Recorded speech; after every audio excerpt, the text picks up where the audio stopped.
Hello, and welcome to this week's episode of the Goalie Glove Box. I'm Coach Dan. I'm the head instructor and founder of Dan Blackmore Goaltending, and today we're going to be talking about how to properly set goals for our development. Last week, we talked about development versus performance, and how we need to keep our goals in mind when we're in development environments, but to do this, we need to know how to set proper goals.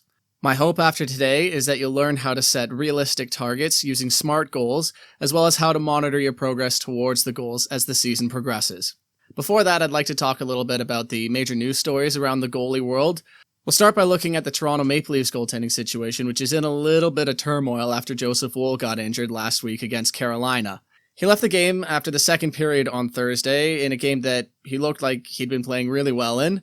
He's been really good with the team since he got back after missing the start of the season, and is 5-3-1 in 8 games, including that win against Carolina. He's got a .928 save percentage. He's top 15 in goals saved above expected per 60. So this is a big loss for the Leafs, and compounding that, they've already been missing Anthony Stolarz for quite some time, as he hasn't played a game since November the 8th when he got injured in a loss against the Bruins.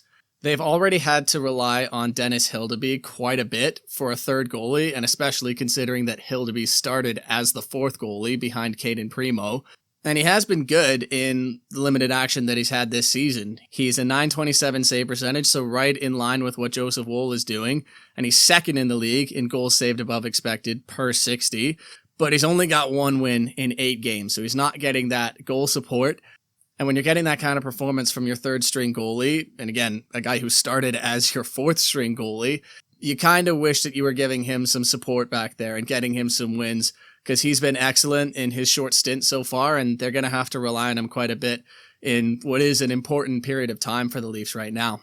When I've been watching him, because I am a Leafs fan, he's a big body. He's got a 6'7" frame that he uses quite well.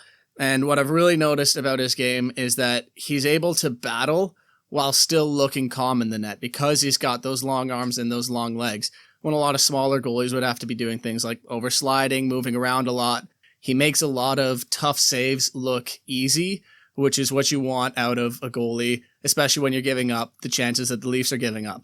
Hildeby has the 3rd highest expected goals against average in the league, meaning the Leafs are giving up a lot of really high quality chances when he's in net, but he's been handling it quite well for a guy that's, now in his first de facto full-time year in the NHL.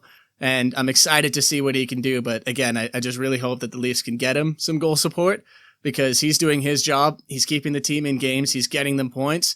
And it's just a matter of getting that final result and putting some W's on the board. I'll also be interested to see how Artur Akhtiamov plays. The Leafs have placed Joseph Woll on IR effective on Saturday before their game against Montreal and called up Akhtiamov. He had a good career in Russia after being picked in the 4th round in 2020 by the Leafs. In 2 seasons so far in the AHL, he's been okay, but he's definitely going to have to play some games if Woll is going to miss significant time. And Anthony Stolarz hasn't even been on the ice since he got injured. So it's really a tricky situation in Toronto right now, having to rely on their 3rd and 4th string goalies. And I'll be interested to see if they can just take the opportunity and run with it. There are tons of stories when you look back at the history of the NHL and some of the great names in the history of the NHL when it comes to goalies and just getting an opportunity and running with it when you have that chance. So I'm very excited to see what they can do, but also as a Leafs fan, I'm very nervous in what is, like I said, a very crucial time of the year for them. And they're without their 2 starting goalies who were so good for them last year. Moving on, I wanted to talk about injuries in general. There are a lot of teams that have had to deal with significant goalie injuries. The Leafs' situation of having 2 goalies injured at the same time is not an isolated incident. Anaheim right now is without Lucas Dostal and Peter Mrazek, so they're on to their 3rd and 4th string goalies. And Vancouver for a time had both Kevin Lankinen and Thatcher Demko out, so they were relying on their 3rd and 4th string goalies. There's also a number of other big names that have missed time. Vasilevsky recently missed a couple of games, and obviously we talked a couple weeks ago about Connor Hellebuck, who's going to miss significant time. And even just outside of goalies, there's a lot of teams that are having to deal with really long injury lists, whether it's Montreal, Vegas, Pittsburgh, New York, Florida. The Leafs for a while had a really, really long injury list. I think they had something like $35 million of salary on injured reserve. And I think what this kind of points to is the effect of the compressed schedule and how that might be contributing to injuries. In our first episode, we talked about burnout. And this year, we have the Olympic break right in the middle of the NHL schedule, which means that outside of that Olympic break, there's a lot of games tightly packed within the time frame that the players have to play games. Combine this with significant travel for American teams early on in the season. The American teams are typically on the road quite a bit near the start of the year because they want to avoid competition with the National Football League, college football, and even high school football. And what you get is a situation where not only are you playing a lot of games, but you have a lot of travel, so there's not really a lot of time to spend at home recovering, nor time to practice, which is a separate issue. And this can result in a lot of minor things, little sore here, minor bruising there, just becoming more significant things as the effects of the compressed schedule just build and build and build upon the bodies of these players. I think this is also contributing to a lot of the parity that we're seeing in the NHL this season. The standings are so tight outside of a couple of teams if you look at it. And one of the things that I think is leading to this is the fact that teams aren't really able to ice their best players. They're having to all basically rely on their depth quite a bit. And so you're not having a lot of star power on many of the teams being able to separate one team from the next. And so you're getting a lot of overtime. You're getting a lot of shootout. Those 3-point games that are keeping the standings really, really tight. And while on one hand, it is exciting to see that a lot of teams are still in it this late into the season, you also want to see the best players in the world playing, and you want to see teams at 100% strength. So there's going to be a balance to this, I think, that they're going to have to find in the future, especially because next year we're going to an 84-game season. We are going to be starting earlier in September and getting rid of some of the preseason games to alleviate this. But with the commitment to regular international play, I can see this becoming a regular issue in those World Cup and Olympic years moving forward. So it's going to be interesting to see how, the players and the league deals with it in making sure that these players have enough time to recover and stay healthy over the course of what is going to be a longer NHL season moving forward. Lastly, I wanted to just take note of some pretty big performances over the past week. On Long Island, Ilya Sorokin had a 32-save shutout against the Tampa Bay Lightning after beating them 2-1 in a 29-save win earlier in the week. It's his third shutout of the season and the 25th of his career, which ties a franchise record for the New York Islanders. So congratulations there. I also wanted to talk quickly about Aerin Frankel, the goalie of the Boston Fleet in the PWHL. In 4 games this season, she's got 2 shutouts and is second in the league in save percentage at a mind-numbing .980. When I watch her, she's very quick in the net. She's energetic, but not jumpy. She's dynamic, but stays controlled and stays on the puck at all times. And I also noticed that she's extremely aware. She looks off the puck when it's in the corner. She's talking to her D all the time. And she's been a huge reason as to why Boston is the only undefeated team in the league so far. And I'll be very excited to keep watching her moving forward.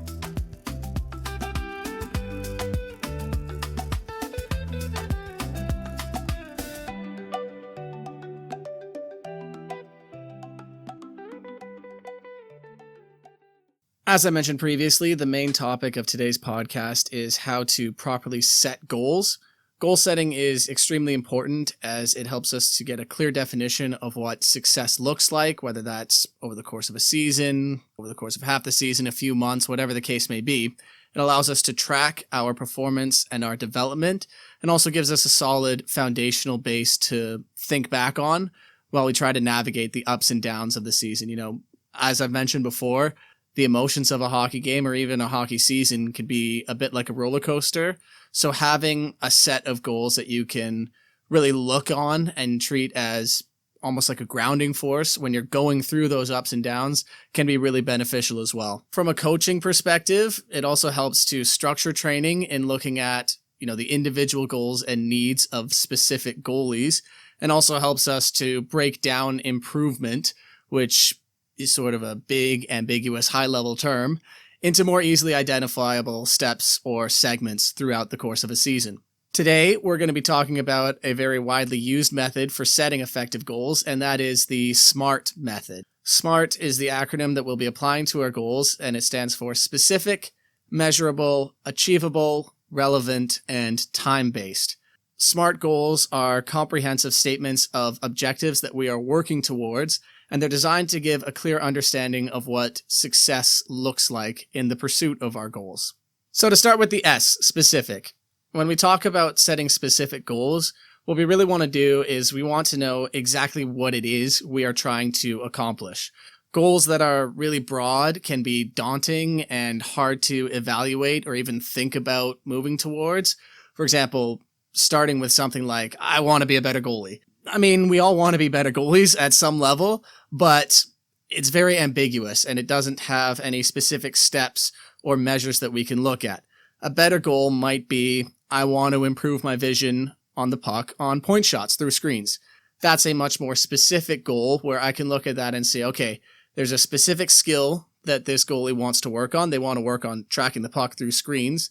And I can already sort of get an idea of how I would go about achieving that goal, how I would design drills to pursue that goal. When you're at this stage of being specific, you can even add statements as to why this goal is important.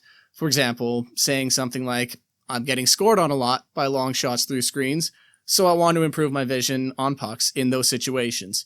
That adds some specificity and gives more context to the goal as a whole, which is really beneficial when we get, later on into this process when looking at the relevance of a goal towards a specific goalie or even towards the team that you're playing on. At this stage, you could even add statements on what it will take to get better. So if we're sticking with that same example, I might say something like, I'm getting scored on a lot by long shots through screens, and I want to improve on my vision on pucks in those situations. So I'm going to need to practice looking through players in front of the net and work on my mid stance so I can improve in those situations.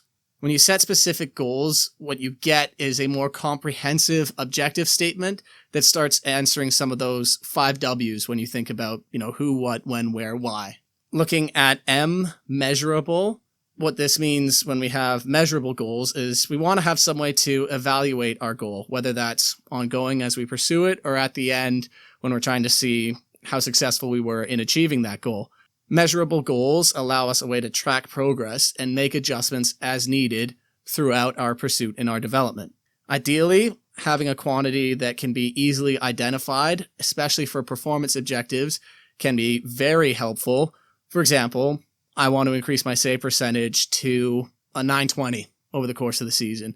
That's a very measurable goal, and I can look, okay, at the end of the season, maybe in the last 5 games, the last 10 games, what was this goalie's save percentage in that stretch of time?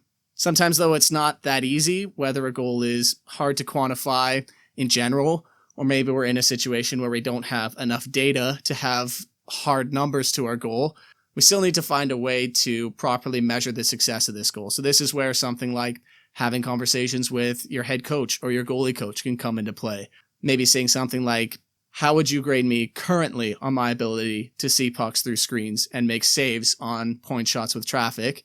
And then compare that to a similar grade or a similar conversation more towards the end of the season, whether you yourself are feeling more confident in the ability to see pucks through traffic, or if your coach is having conversations with you and saying like, hey, I'm really noticing you've toned down the goals on point shots, and we really appreciate the way that you're battling through a lot of traffic in front of the net, getting your eyes on the puck, and making some of those saves that you weren't getting at the beginning of the season.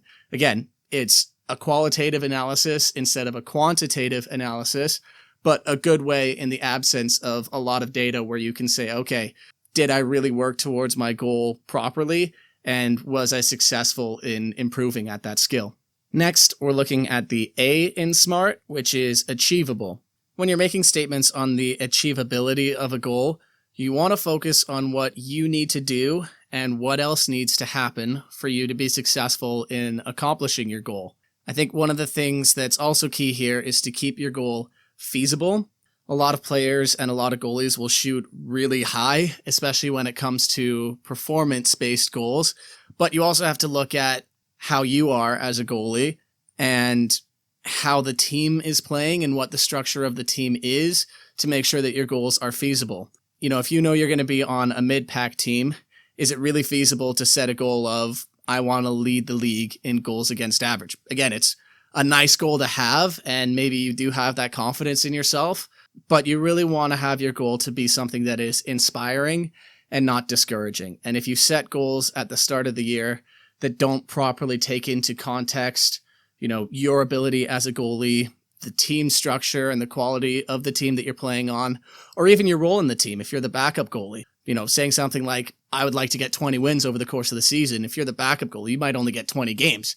So if you set goals that are too high and not realistically achievable within your own situation, it can be very easy to have these goals be discouraging and demotivating rather than inspiring you to work hard towards achieving these goals.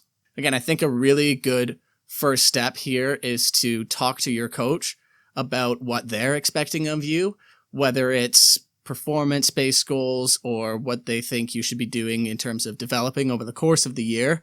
But don't just take your coach at face value as well. It needs to be a two-way conversation, and you need to be able to have the confidence to tell your coach, hey, I think you're asking a little bit much of me. I just made the jump up to AA or AAA or whatever the case may be, and I really just want to spend the first few weeks getting my feet underneath me, and then we can start worrying about, getting this number of wins or having this high save percentage.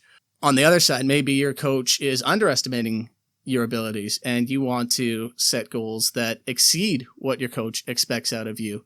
I think the key here is just to get alignment with your head coach or your goalie coach as early on in the process as possible as to what your goals are for yourself and what the team is expecting out of you as well. It's good to set goals that require hard work, but unrealistic goals, again, they can become a drag early on in the season, take away your motivation, and really harm you in the long run when it comes to development or performance. The next component in our SMART objectives is the R, which stands for relevant. Broadly speaking, even outside of the sporting world, relevance means that the goal that we're setting for ourselves fits within the overarching goals and motivations of the team. As goalies, it's fairly easy for us initially. Any improvement to ourselves as a goalie is going to be a benefit to the team. But where I think relevance comes into play, especially as goalies, is to think about the context of your situation. Consider how your team plays. Do they give up a lot of breakaways? And so maybe that's something that you need to work on. Or maybe their system involves having players collapse to the front of the net and give up a lot of shots to the outside, or in our previous example, point shots. Also, consider your own personal skills and prioritization in that sense. Look at what your strengths and weaknesses are. It's easy to want to work on the things that we're already good at, but in some cases, it might be beneficial to prioritize based on what our weaknesses are and how we can build towards being a more complete goalie. For example, if we're struggling with control in our skating, maybe we don't want to focus on speeding things up just yet. So setting a goal of being faster and being more explosive in the net might not necessarily be where you want to start. And it might be more of, okay, I want to be a little bit more balanced in the net. I want to have control in my movements. And once that's accomplished, we can start looking at speeding things up. Again, talking to your coaches is really important here because we're not stupid and we do have some idea as to what your strengths, weaknesses, and limitations are. And we can really help in providing you direction as to what you specifically need to work on and how we can help you work on improving in those areas. I think on the topic of relevance and prioritization as well, it's good to try and limit the number of ongoing goals that you have at the same time to avoid overload. Try to only have maybe 3 or 4 development goals ongoing at the same time, as through this you can have variety to your training schedule where you're working on different things throughout the week or throughout the month, but it's still focused enough where you're not spending time on one thing and then not touching it for another 4 weeks, and all the improvements that you made in your previous session are now gone because you haven't had the reps to kind of keep up with that. The last component of SMART objectives is the T, which is time bound. What this basically means is that we want to have a realistic time period with which we're pursuing our goal and evaluating the success or failure in the pursuit of that goal. Having a realistic time period will increase the feasibility of the goal.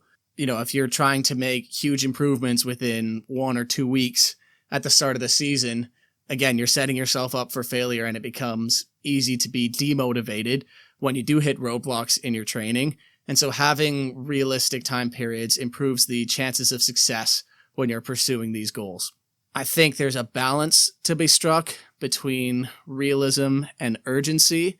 If you have your time periods too long, it could seem like, oh, well, I've got tons of time to get better at this skill, or I've got tons of time to get my goals against average to this target that I've set for myself, which in its own way can also be demotivating. So striking a balance there is going to be very important for you in putting a little bit of pressure on yourself, but also giving yourself the time to experience roadblocks and to push through difficult situations in your training.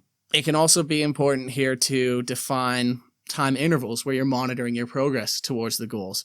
Maybe we want to improve at our ability to make saves through screens by the end of the season, but we're going to be checking in with our goalie coach once every month to evaluate how we're progressing towards that. Having these check-ins on our progress throughout the time period that we're pursuing our goal also gives us the opportunity to make adjustments to our time period, whether we're progressing faster than we thought, so we're going to move our time period up a bit. Maybe we want to have our improvement and our final evaluation at the midpoint of the season instead of the end of the year. Or if we can see that our progress is slow relative to our time period, we can make adjustments to our training plan and focus even more on the things that we're struggling with to try and push through and get back on track. In summary, we want our goals, as I said, to be a motivating force for our training and a way for us to track success over the course of a season or at the end of the season. The best goals work on specific skills or statistics that can be measured for success, are achievable within our own skill set and the context of the team, are relevant to ourselves and the team, and have some sort of time bounds for evaluation. So remember your SMART objectives. Goal setting should be an ongoing process, and as I mentioned, sometimes we need to reevaluate our goals, especially if there's something like an injury or a sickness that puts a bit of a roadblock in our training, or even times where there are changes to the context of our situation. Maybe our team's a lot better than we thought they were going to be, so we can increase our expectations. Or maybe we're progressing slower than we thought we would be, so we need to make adjustments to how we define the success of our objectives. Either way, it's good to continuously monitor and update your goals as your personal and team needs change throughout the season.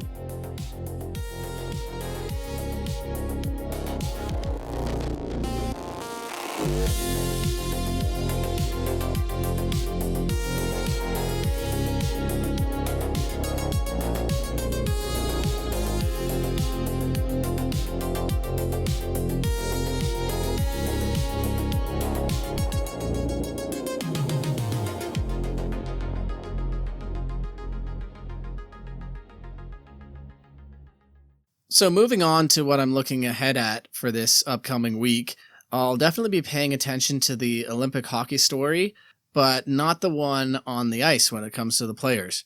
There's been a lot of noise about the construction of the arena. There's been significant delays in the arena getting built. The rink is not going to be to the correct size. It's going to be a little bit shorter. And it's just started to become a bit of a noisy issue. Now, the IOC and the NHL have both said outwardly that they're confident that the arena will be ready in time and that NHL players are going to be going to the games.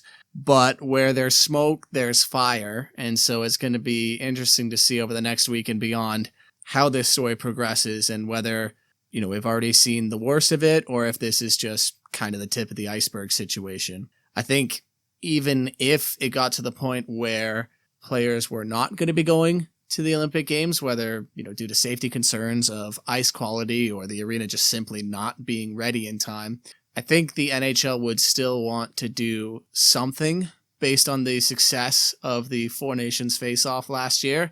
It would just be really disappointing if it wasn't, an Olympic event, which is something that a lot of these players have been dreaming of since they were kids. I know my fondest hockey memory is watching the 2010 gold medal game with Sidney Crosby's overtime winner, and it'd be amazing to see him get another crack at it. So again, something to keep an eye on and just see if this story progresses any further and gets any worse. On the hockey side, I'll be looking to see which teams can start getting some separation in the standings. I already mentioned earlier today that there's a lot of parity in the NHL standings. If you look at the Pacific Division, between first place and sixth place, the teams are separated all by 7 points, which is 3 wins and an overtime loss. When you look at the Atlantic Division, that number drops to 4 points separating first through sixth. In the Metro Division, every team is within 5 points from first to eighth.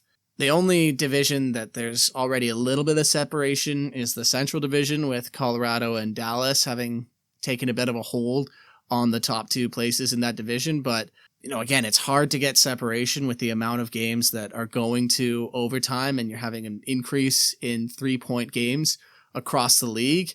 And I guess I'm just curious to see if any team can go on a bit of a streak and build up some buffer against the other teams in their division or the other teams in their conference, which in a year like this could be huge.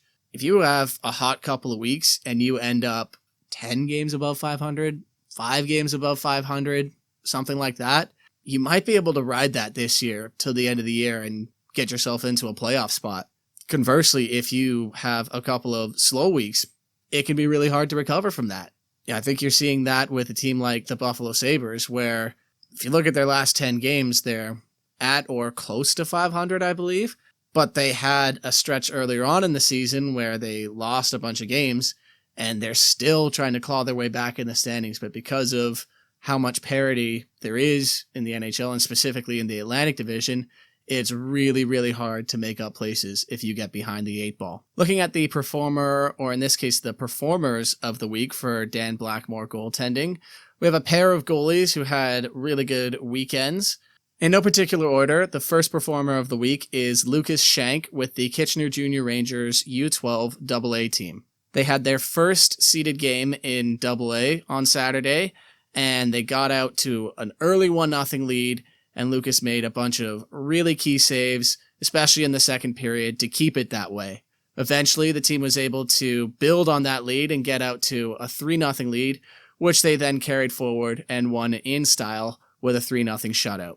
Lucas has stepped up his intensity in training this year, and it's been reflected in his play. He looks a lot more poised in the net while still retaining his ability to battle, which has always been his hallmark, and it's really, really nice to see that translating forward into some of these results and getting a shutout on Saturday. So good job, Lucas, and I'm looking forward to what you do next.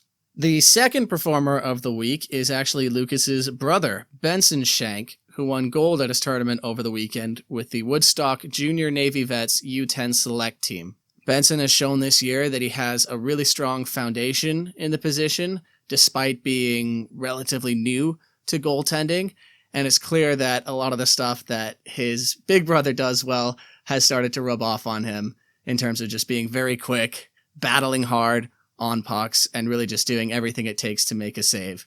I have the pleasure of working with both Benson and Lucas at the same time in some of my semi-private sessions, and there's definitely an interesting dynamic there. You can tell that Benson really does look up to Lucas and wants to be like his big brother, and I think conversely, Lucas steps up his intensity as well because he doesn't want to get shown up by his little brother. So all in all, great weekend of goaltending from the Shank household, and I'm looking forward to getting on the ice with both of you again soon. So that is it for this week. I'd like to thank you again if you made it all the way through. I hope there's something here that you can take to your next practice or your next game. If you'd like to leave any feedback, or if you'd like to learn more about the goalie coaching services that I offer, please reach out to me at danblackmoregoltending@gmail.com, or follow and DM me on Instagram at Dan Blackmore Goaltending. Thank you, and I'll talk to you next week.